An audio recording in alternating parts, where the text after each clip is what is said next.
En este vídeo vamos a analizar los múltiplos a los que cotiza Apple.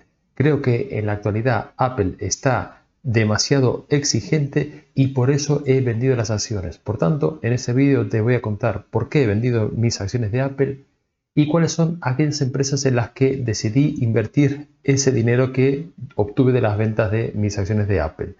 Esas empresas son concretamente ASML, que ya la analizamos en el vídeo de la semana pasada, y también he adquirido acciones de Moncler, una empresa del sector de lujo que actualmente está pasando desapercibida por el mercado y que nos está dando una oportunidad espectacular para entrar en esta compañía, al igual que ocurre con ASML. En esta captura vemos cómo adquirí todas estas posiciones de Apple pues allá por el 2021, excepto de esta que la adquirí en marzo de 2022, y cómo pues el lunes de la semana pasada, que fue el 19 de agosto de 2024, pues he soltado todas estas posiciones, ¿vale? Bueno, evidentemente una empresa de tanta calidad como Apple, si la adquieres a una valoración razonable, pues vas a tener un rendimiento muy bueno en bolsa.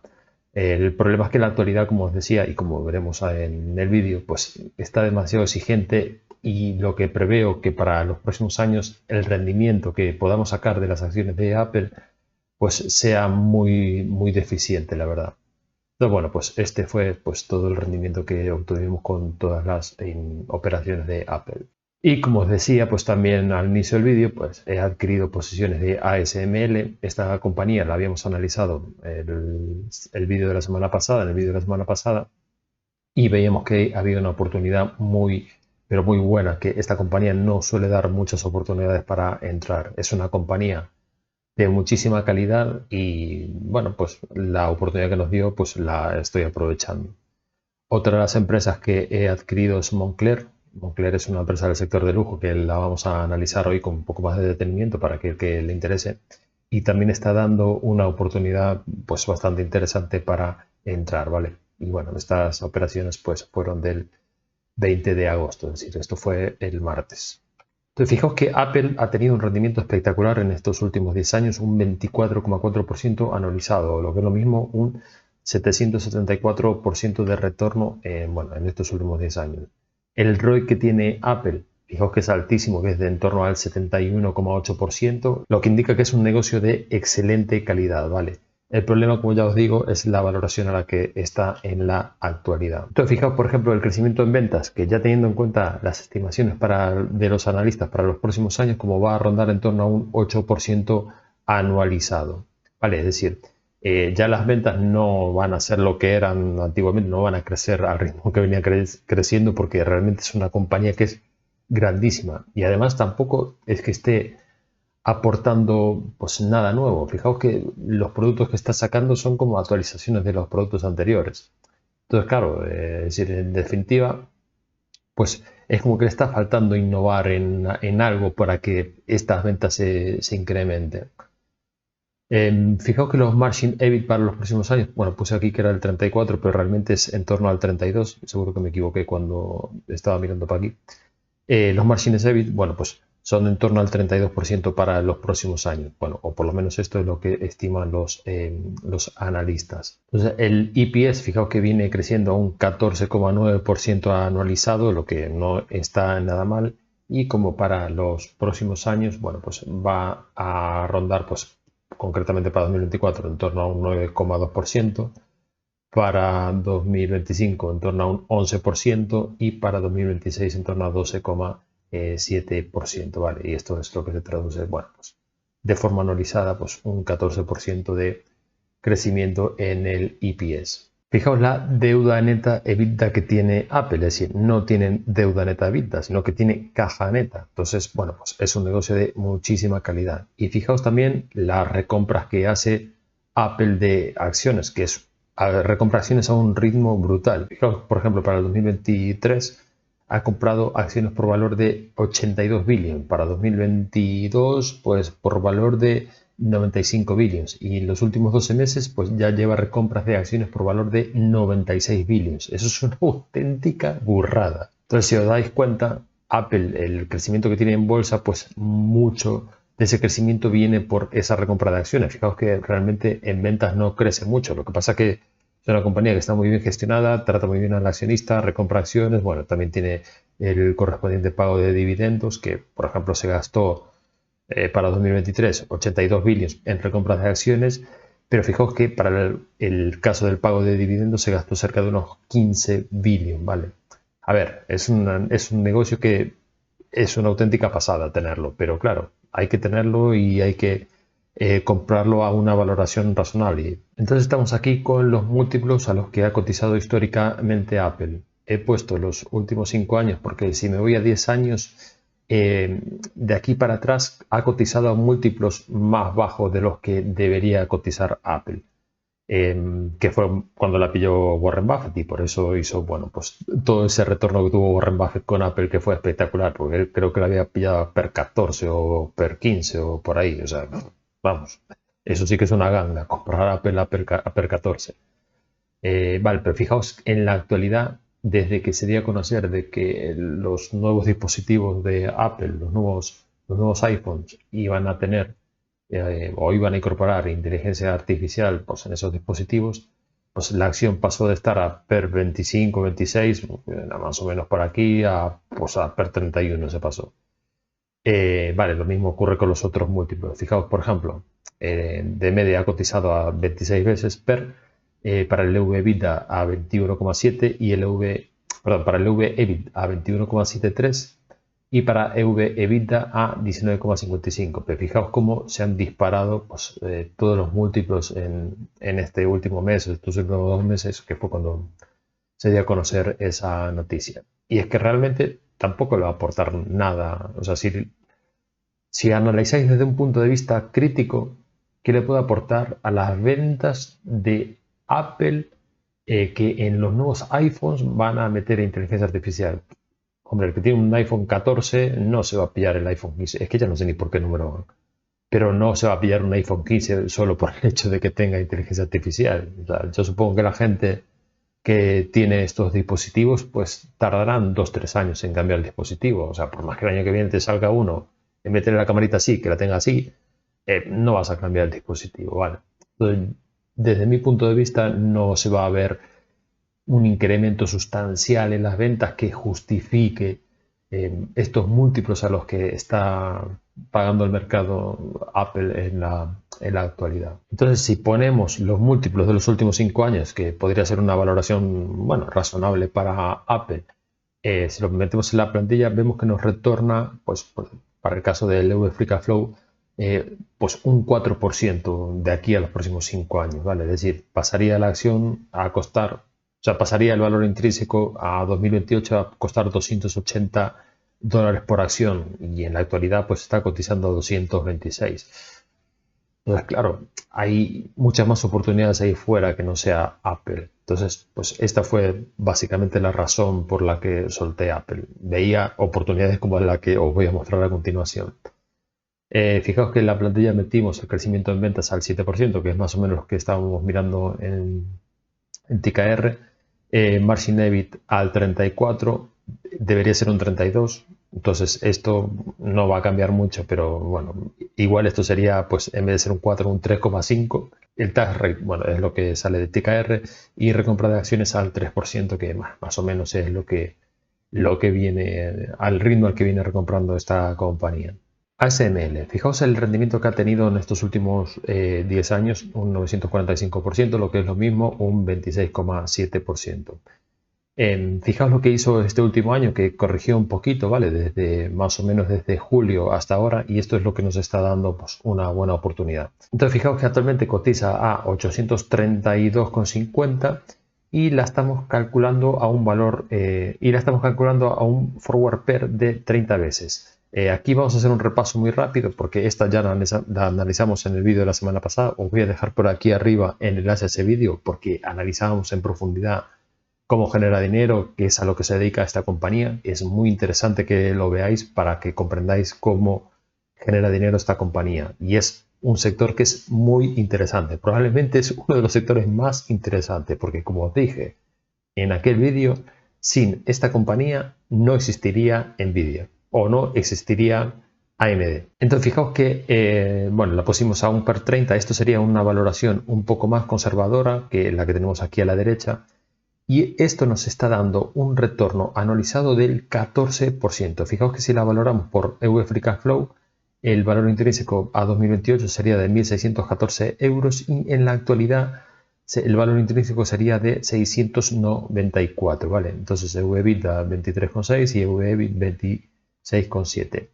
Fijaos que esta valoración que os puse aquí no es para nada descabellada, es un poquito más optimista que esta, pero no es nada descabellada, ¿vale? Entonces por eso pusimos aquí la foto de Christian Bale. Fijaos el retorno que nos podría llegar a lanzar esta compañía si el mercado nos las paga, por ejemplo, a PER 35 o EV Free Cash Flow de 35 veces en 2028.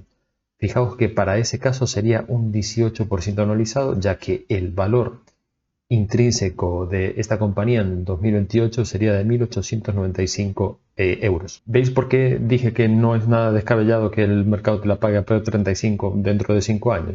Fijaos que es lo que ha cotizado de media en estos últimos 5 años. Y bueno, para el resto de múltiplos, para el caso del EV/EBITDA y el EV/EBIT también. Tenéis las dos valoraciones, la que es un poquito más pesimista y la que es más optimista. Vosotros podéis decidir. Pero fijaos que en ambos casos el rendimiento que podemos llegar a tener con ASML es muy bueno, ¿vale? Echar un ojo al vídeo de la semana pasada, hacerme caso, que analizamos todo esto con mucha más profundidad. Esta es la otra compañía que adquirí. Moncler es una empresa que se dedica al sector de lujo y fijaos el rendimiento que ha tenido en bolsa en estos últimos 10 años. Un 16,4% anualizado, lo que es claramente superior al mercado, y lo que se traduce en un 352% de retorno. Es una small cap, o sea, hay que tener cuidado con eso, tampoco hay que volverse loco y comprar todo el portafolio de Moncler, por esa misma razón. Y fijaos el ROI que tiene esta compañía, que ronda en torno al 23%, lo que no está nada mal, ¿vale? Moncler es una marca italiana de lujo especializada en ropa ready to wear. Se fundó en 1952 en Francia, en Monestier de Clermont. Y su nombre precisamente viene de ahí. De Mostier de Clermont, Moncler. Hacían chaquetas para montaña de muchísima calidad, pero realmente no se dedicaban al sector de lujo. En 2003 la adquiere el actual CEO, que es Remo Ruffini, reinventando la marca y salvándolo de la bancarrota. Debido a su mala gestión, pues esta empresa casi quiebra pues allá por el año 2003. Las ideas de Remo Ruffini pues han dado su fruto y en 2013 pues lanzan su IPO en la Milan Stock Exchange, es decir, ha empezado a cotizar en la bolsa de Milán. En 2020 compran la marca deportiva de lujo italiana Stone Island. Bien, Moncler está como en una etapa de transición de pasar a ser una marca de moda premium, por así decirlo, a ser una marca de lujo del más alto lujo. Está aspirando, digámoslo así, como a ser una especie de Hermès. Fijaos que, como os decía al inicio del vídeo, esta empresa se dedicaba a hacer chaquetas de montaña de muy alta calidad, pero no era el sector de lujo. Pues el Remo Ruffini reinventó un poco la marca y la fue transicionando a ese sector de lujo. Entonces, fijaos las tiendas que tiene Moncler en la actualidad. Aunque no todas las ventas provienen de ahí, como veremos a continuación, la mayor parte de las ventas de Moncler viene de sus propias tiendas. Entonces, fijaos la calidad que tienen las propias tiendas de Moncler, que son estas que vemos aquí, ¿vale? O sea, aquí se ve pues, el lujo a dar por saco. Fijaos lo que vale aquí una camiseta de Moncler. Pues macho, vale 270 euros. Es una camiseta de algodón. Que a Moncler le puede costar 10 euros fabricar, tirando ya por lo alto, fabricar esta camiseta. Fijaos el margen que puede sacar de una prenda esta, o de un producto, mejor dicho, esta marca. Y esta es la otra marca que adquirió el grupo Moncler pues, en 2020, que es la marca deportiva de lujo, que también, bueno, como veis en la tienda, pues se ven bastante lujosas esas tiendas. Entonces el grupo Moncler se compone como de dos grandes empresas. Por una parte tenemos a Stone Island y por otra parte tenemos a la propia Moncler.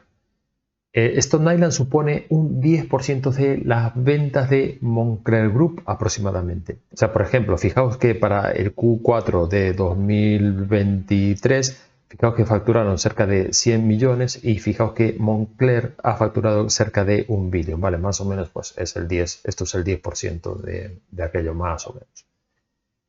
Fijaos que también aquí os habla de DTC, que son las tiendas propias. Como sabéis, las marcas de lujo no suelen vender sus productos en un sitio o en un distribuidor que no sean sus propias tiendas, ¿vale? Entonces, por eso os decía que Moncler está haciendo como una transición a ese tipo de negocio, es decir, está dejando de distribuir sus productos en centros comerciales, por así decirlo, pasando a distribuir sus productos en sus propias tiendas, ¿vale? Fijaos que cada vez más pues las ventas de Moncler vienen de sus propias tiendas en vez de los terceros distribuidores. Entonces tenemos aquí la parte de DTC y tenemos aquí la parte de, bueno, pues ventas en otras cadenas que no sean las propias tiendas de Moncler. Entonces fijaos que para el caso de Stone Island no ocurre lo mismo. Fijaos que más o menos el 35-36% de sus ventas pues vienen de ventas que no son de la propia, no son la propia tienda de Stone Island, es decir, pues centros comerciales o tiendas de terceros. Y el 64% pues sí que viene de esas tiendas propias.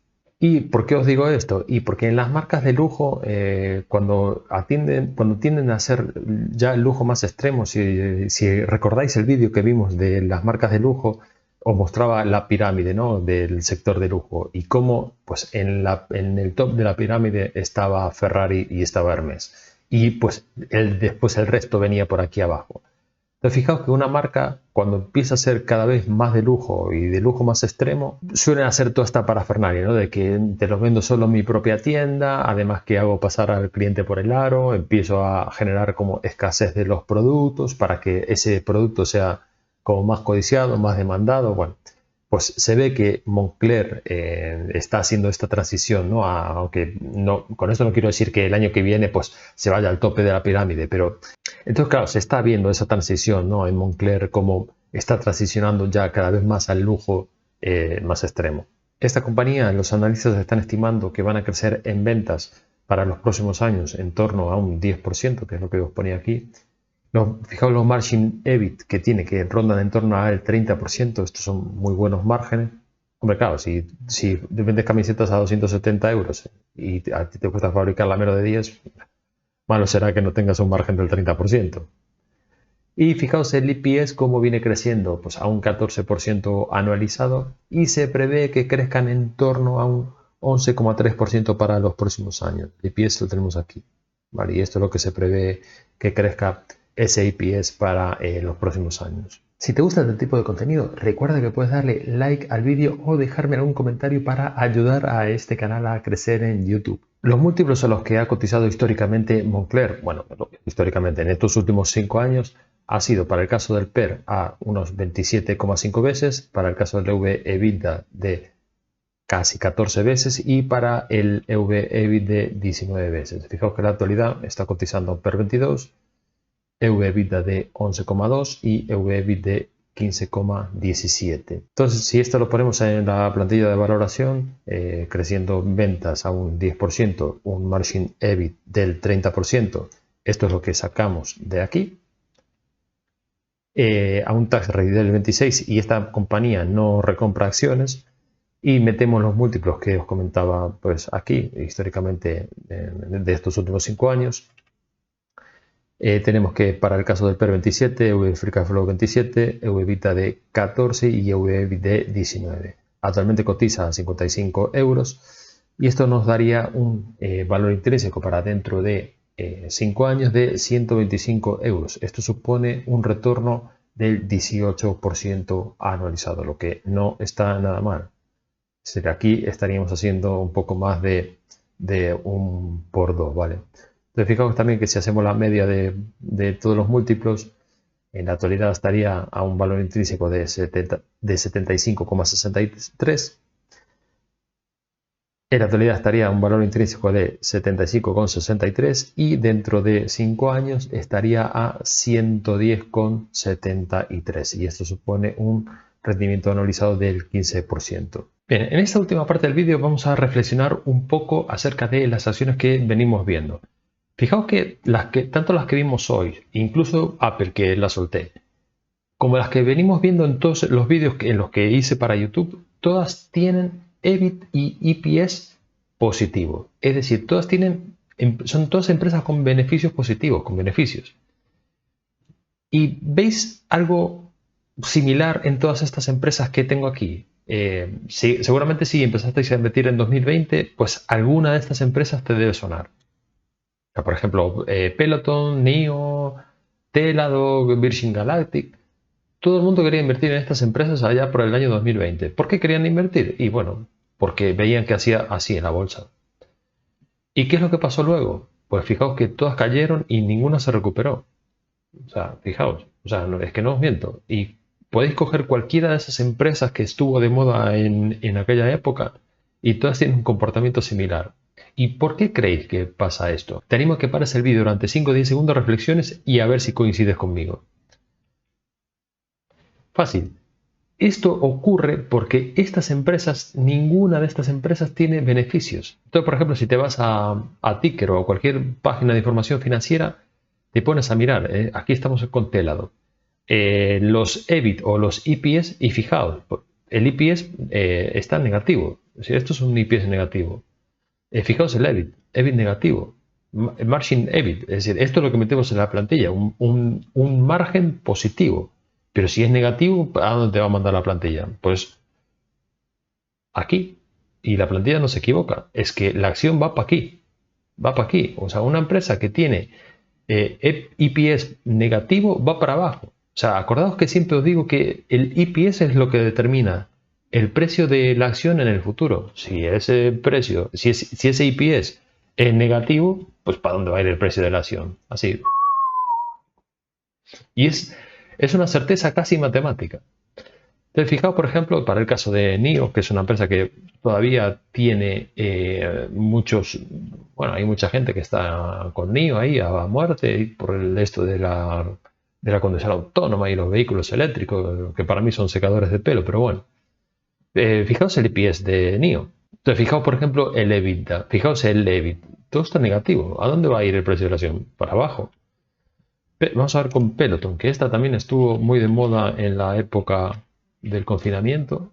Esta empresa creo que vendía máquinas para correr en casa, eran unas máquinas ahí, una cinta de correr típica, pero bueno, venía ahí súper futurista, con pantallas, con mierdas y no sé qué.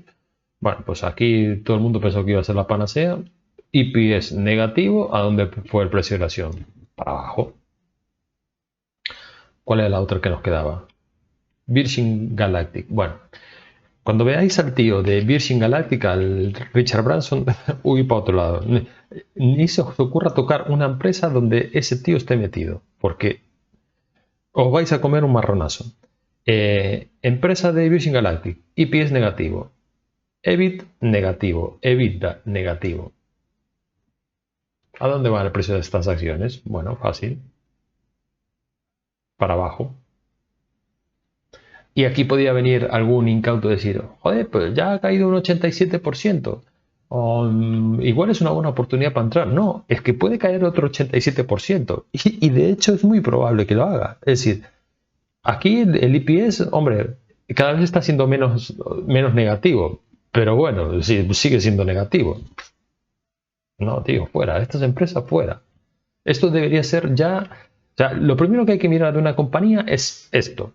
Si este gráfico es así, vale, pues es una compañía que tiene un potencial. Pero si el gráfico está al revés, macho, ya descártala porque no hay nada. A no ser que estés en una recuperable, que eso sería otra cosa, ¿no? Pero normalmente las empresas a lo que voy es que si tienes una empresa con EPS negativos, chao, no la toques ni con un palo, macho.